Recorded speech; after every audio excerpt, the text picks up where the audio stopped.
Hello friends, मैं Jitendra Sharma, motivational speaker, business and life trainer, आपके सामने आज बड़े पावरफुल कंटेंट के साथ जुड़ना चाहता हूं। आज हम बात करेंगे सरदार मिल्खा सिंह जी की। किसकी बात करेंगे हम? सरदार मिल्खा सिंह जी की। सरदार मिल्खा सिंह जी रेस में अच्छे नहीं थे। क्या बात कर रहा हूं मैं? सरदार मिल्खा सिंह जी रेस में अच्छे नहीं थे, उनका अच्छा था फोकस। क्या अच्छा था? दोबारा मैं रिपीट कर रहा हूं, इस बात को ध्यान रखना और आप भी अपने बिजनेस व्यापार में इस चीज को गांठ बांध कर रख लेना। और विशेषकर मैं बात करूंगा अपने एजुकेशन भाई मित्रों की, स्टूडेंट्स की, कि जब तक आपका फोकस क्लियर नहीं हो सकता, आप किसी भी मींस को तैयार नहीं कर सकते, किसी भी आईएएस आईपीएस की तैयारी नहीं कर सकते, किसी भी डॉक्टर की। मतलब साफ है मित्रों, जब तक आपका फोकस क्लियर नहीं होगा। फोकस ऐसा होना चाहिए जैसे कि अर्जुन ने उस चिड़िया की आंख पर लगाया था। सरदार मिल्खा सिंह का फोकस बड़ा क्लियर था। क्या? पहले उनका फोकस था दूध दूध दूध दूध दूध दूध दूध दूध दूध। क्या मिलेगा? दूध। अरे भाई फटीक छोड़, दूध मिलेगा। क्या मिलेगा? दूध का। यानी कि उनका जो फोकस था वो दूध के लिए था। रेस में जीतना उसका बाय प्रोडक्ट बन चुका था। जब तक आप अपने फोकस को क्लियर नहीं करोगे, जब तक आपका फोकस बिल्कुल सेट नहीं होगा,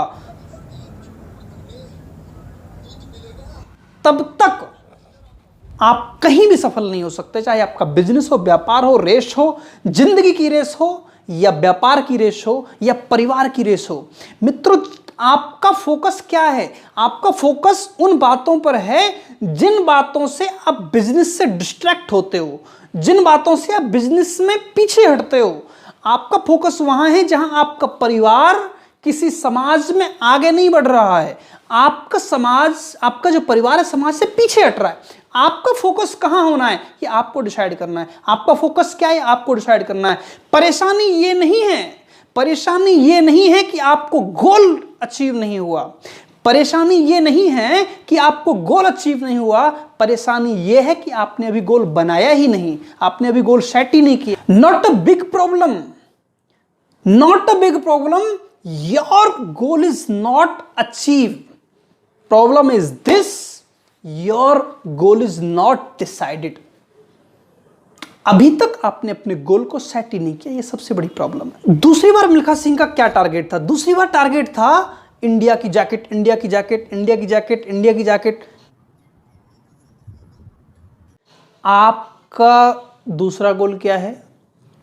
आपका दूसरा गोल क्या है? आप समझो, आपका फोकस क्या है? आपका फोकस उस जगह होना चाहिए जहां आपको जाना है। एक्चुअली सरदार मिल्खा सिंह ने दूसरा माइंड में सेट किया कि मुझे इंडिया की जैकेट, इंडिया की जैकेट, इंडिया की जैकेट, इंडिया की जैकेट, इंडिया की जैकेट पहनूंगा। वो देखते थे पहन के, और उसके चक्कर में उसने पिटाई भी खाई, बहुत सारी अड़चने आई, लेकिन उन्होंने एक ही माइंड सेट रखा, इंडिया की जैकेट, इंडिया की जैकेट, इंडिया की जैकेट। आपका फोकस क्या है मित्रों? आप अपने फोकस को लिखो, अभी कमेंट बॉक्स में लिखो। ऐसे काम नहीं चलेगा, लिखो अभी, अपनी डायरी में नोट कर लो कि आपका फोकस क्या है। इंडिया की जैकेट। और आपकी जानकारी के लिए बता दूं, और वो जीत के आई, बहुत सारी डिस्ट्रैक्शंस के बाद भी जीत के आए। अरुणिमा सिन्हा 8848 की हाइट, 8848 की हाइट, लंगड़े पैर, यानी कि जिसके आर्टिफिशियल पैर हो, उसने उस चढ़ाई को चढ़ लिया। बिकॉज फोकस क्लियर था, उसका माइंडसेट क्लियर था, उसका फोकस डायरेक्ट उसी जगह पर था जहां उसे जाना था। आपका फोकस क्या है? आपका फोकस क्या है? आप बताइए।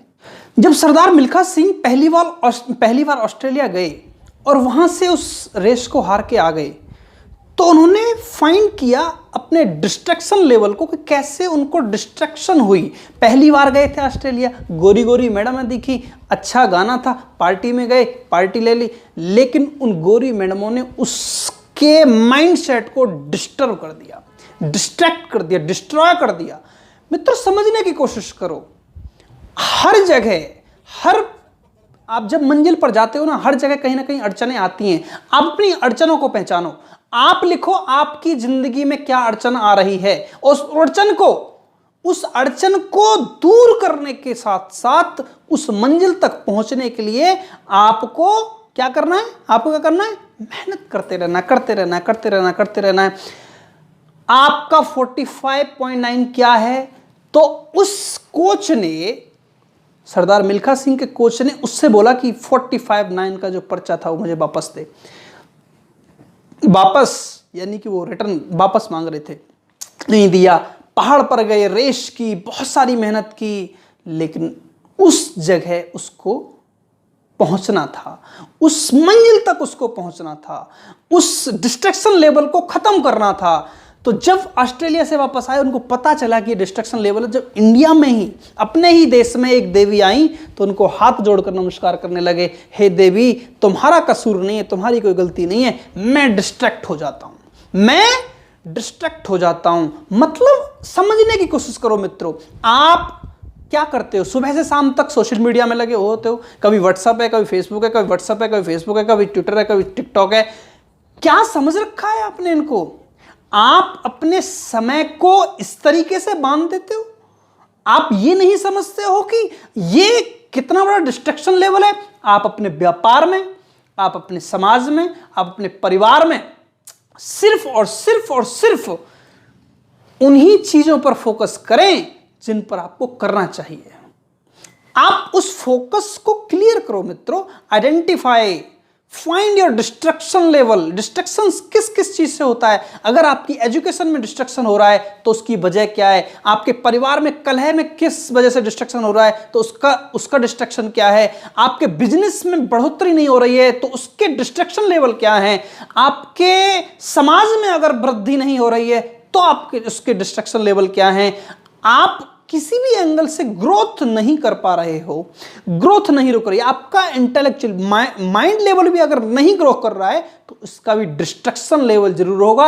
अपने इस डिस्ट्रक्शन लेवल को फाइंड करो मित्रों, अदरवाइज आप कहीं के नहीं रहोगे, आपका डिस्ट्रक्शन लेवल बढ़ता जाएगा। तो सरदार मिल्खा सिंह के जीवन से तीसरा है identification your destruction, find your destruction. अपनी अड़चनों को पहचानो। किसको पहचानो? अपनी अड़चनों को पहचानो, अपनी परेशानियों को पहचानो, उनको दूर करो और आगे बढ़ो, उनको दूर करो और आगे बढ़ो।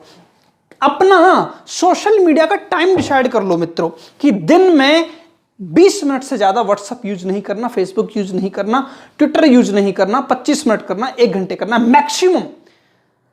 अगर आप ऐसा कर पाए, आप घर जाओ, 9 बजे के बाद आपको फोन यूज नहीं करना। कोशिश करो फोन को फ्लाइट मोड पे लगा दो, कोशिश करो फोन को बंद कर दो। लेकिन जिस समय आप घर पर हो, अपनी बुक्स पढ़ो, बच्चों के साथ रहो, फैमिली के साथ रहो। फोन को यूज मत करो जब तक कि बिजनेस एंटिटी ना हो, जब तक कि कोई बहुत अर्जेंसी काम ना हो, फोन को यूज ना करो, कम से कम करने की कोशिश करो। फाइनल रेस पे सरदार मिल्खा सिंह को पाकिस्तान का कोच मिलता है और बोलता है ये आपकी आखिरी रेस हो सकती है।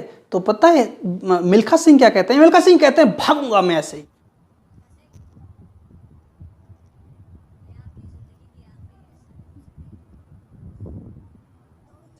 भागूंगा भी ऐसे ही। क्या बोला? भागूंगा भी ऐसे ही। बात को समझने की कोशिश करो मित्रों। मैं क्या कहना चाह रहा हूं? मैं कहना चाह रहा हूं कि डिस्ट्रक्शन लेवल को बिल्कुल खत्म कर दिया। यानी कि किसी, चाहे वो विपक्षी कुछ कहता हो, चाहे वो गर्लफ्रेंड कुछ कहती हो, चाहे वो पड़ोसी कुछ कहता है, दुनिया क्या दुनिया कहती रहेगी, लेकिन आपका फोकस लेवल क्लियर होना चाहिए। आपको जाना कहां है। मेरे को बड़ी अच्छी सी कहानी एक याद आ रही है। एक बार एक गांव में हाथी जा रहा था। क्या जा रहा था? कौन जा रहा था? हाथी जा रहा था। तो हाथी जब जा रहा था तो वहां बहुत सारे कुत्ते भौंक रहे थे। तो कुत्तों से पूछा कि भाई तुम्हें प्रॉब्लम क्या है? ये हाथी तुम्हारी जाति का नहीं है, तुम्हारी बिरादरी का नहीं है, तुम्हारे खेत नहीं बट रहे हैं, तुम्हें प्रॉब्लम क्या है? तो उन्होंने कहा हमको प्रॉब्लम हाथी से तो है ही नहीं मित्रों, हमको प्रॉब्लम है इनके सामने खड़े हुए जोड़ के, जो लोग खड़े हुए हैं हाथ जोड़ के, उनसे है। मित्रों आपके सामने भी यही होगा, आपके सामने भी यही होगा। जब आप तरक्की करेंगे तो 4 लोग आपसे खुश नहीं होंगे, आपसे दुखी भी नहीं होंगे, लेकिन आपको जो तरक्की के रास्ते पे चढ़ते हुए देखकर जो लोग तालियां बजाएंगे, जो आपकी सम्मान करेंगे, आपकी वाहवाही करेंगे, उनसे भी लोग चिढ़ेंगे। ऐसा ही था सरदार मिल्खा सिंह के साथ। सरदार मिल्खा सिंह को जब रेस में लगातार लगातार लगातार जीतते हुए देखा तो पाकिस्तान का कोच कह बैठा कि ये तुम्हारी आखिरी रेस हो सकती है।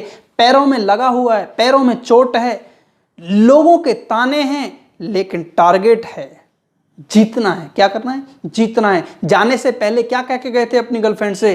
अरे बेबे, क्या कह के गए थे?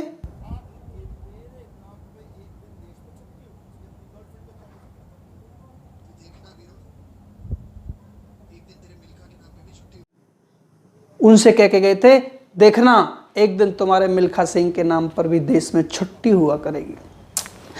तो इस फोकस लेवल को समझो, यानी जिस बंदे ने इस बात को कहा होगा, सोचा होगा, उसके बाद उसके मन के अंदर क्या रहा होगा, उसके अंतरात्मा में क्या बीत रही होगी कि यार मैंने ये बात बोल दी है, अब उस जैसा बन जाना है, उस जैसा फोकस क्रिएट कर देना है। यानी कि अगर आपने कोई बात कह दी, मेरा फोकस क्लियर है, आपका क्या है आप भी लिखो। मेरा फोकस क्लियर है, आप देखो आपका क्या क्लियर है। जिस दिन आपने कुछ लिखा, जिस दिन आपने किसी के साथ कुछ बोला, उसके बाद उसके जैसा बन जाना एक बहुत बड़ी बात है मित्रों। वही आपको करना है, वही करना है, वही करना है, वही करना है। कपिल देव कहते हैं 4 बजे जगने का समय नहीं है। क्या 4 बजे जगने का समय नहीं है? 4 बजे स्टेडियम में होने का जगह है, जहां आप अपनी रिहर्सल कर रहे हो, वहां प्रैक्टिस कर रहे हो। और देखो मित्रों, आपको खुद को प्रूफ करने की जरूरत नहीं है, इंप्रूव करने की जरूरत है। क्या करने की जरूरत है? इंप्रूव करने की जरूरत है। Day by day, day by day, day by day, day by day लगातार आप अगर इंप्रूव करते रहेंगे मेंटली और हेल्थली, तो आप कर पाओगे। पहले इंस्ट्रक्शन थी, पहले उसका लेवल था, स्टैंडर्ड को इतना बढ़ा दिया उसने पाकिस्तान की रेस से पहले कि पहले वो सिर्फ मग्गा में अपनी बनियान निचोड़ते थे। क्या करते थे? मग्गे में। स्टैंडर्ड बढ़ा दिया, कैपेसिटी बढ़ा दी, रिहर्सल बढ़ा दी, और अब जो बनियान है वो बाल्टी में निचोड़ने लगे। क्या किया? बाल्टी में निचोड़ने लगे। यानी कि अपने स्टैंडर्ड को इतना बढ़ा दो, इतना बढ़ा दो, इतना बढ़ा दो कि जो सफलता है वो उसके बहुत बहुत बहुत नीचे आ जाए। यानी स्टैंडर्ड लेवल को ग्रो करना पड़ेगा आपको, अपनी मेहनत को अपनी उस बाय प्रोडक्ट से, अपनी सफलता से बहुत ऊपर ले जाओगे। सफलता चुटकियों में हाथ में आ जाएगी। किसमें? चुटकियों में हाथ में आ जाएगी। आपका ग्राफ क्या है, आपका फोकस लेवल क्या है, आपकी रिहर्सल क्या है, आप अपनी नोट कीजिए। अगर आप व्यापार में करते हैं तो आप देखो कि आप अपने प्रोस्पेक्टस के साथ कितना टाइम बिताते हो। आप देखो, आप अगर राजनीति में हो तो अपने समाज को कितना समय देते हो। आप देखो, अगर एक परिवार के मेंबर हो तो परिवार में कलह क्यों है, उस कलह के पीछे की कोशिश को जानने की कोशिश करो। अगर आपका फोकस उस कलह को सुलझाने का हो, समझने का हो, तो उस पर ध्यान दो। क्योंकि अगर फोकस क्लियर नहीं हुआ ना तो कुछ नहीं हो सकता। फोकस को क्लियर करना बहुत जरूरी है। ठीक है मित्रों, किसी ने बड़ी अच्छी बात कही है, कोई भी लक्ष्य इंसान के प्रयासों से बड़ा नहीं होता। कोई भी लक्ष्य इंसान के प्रयासों से बड़ा नहीं होता। हारा तो वो है जो कभी लड़ा ही नहीं। क्यों भरोसा करते हो गैरों पर?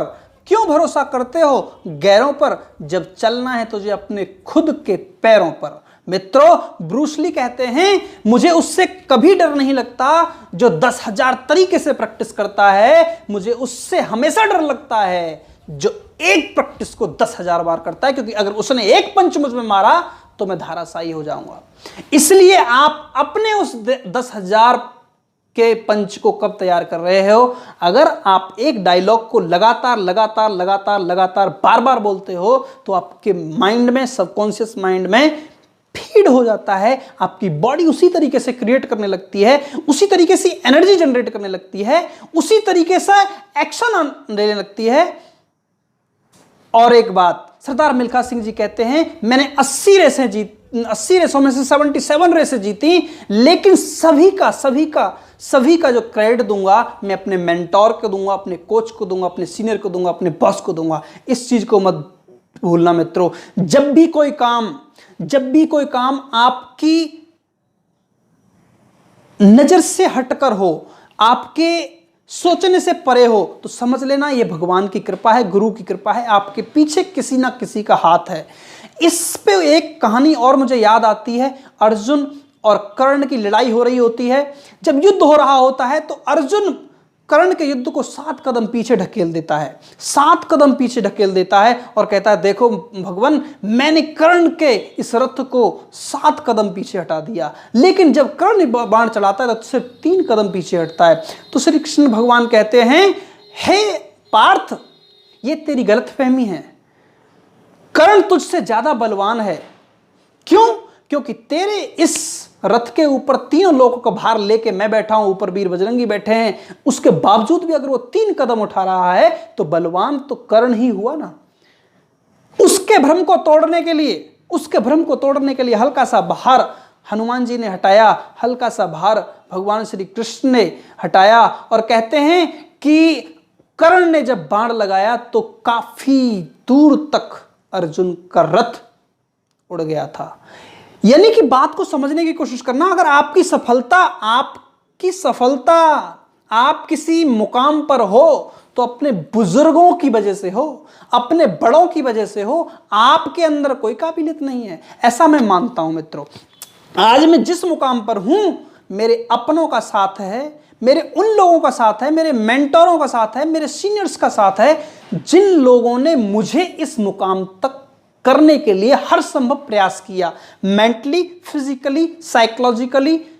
चाहे एजुकेशन माँ बाप ने दी, लेकिन मुझे इस मुकाम तक पहुंचाने के लिए माँ बाप भी साथ हैं, भाई बहन भी साथ हैं, परिवार भी साथ है, गुरुओं भी साथ हैं और मेरे मेंटोर साथी भी साथ हैं। आप सभी का सहयोग भी मेरे साथ रहा है, कहीं ना कहीं आप मेरे साथ मिले हो, जुले हो, आप लोगों ने मुझे वजह सपोर्ट किया है। इसी तरीके से वीडियो को अच्छी लगी हो तो अपने लोगों तक शेयर करना मित्रों। बहुत बहुत शुक्रिया, बहुत बहुत धन्यवाद। जय श्री कृष्ण, जय श्री राधे।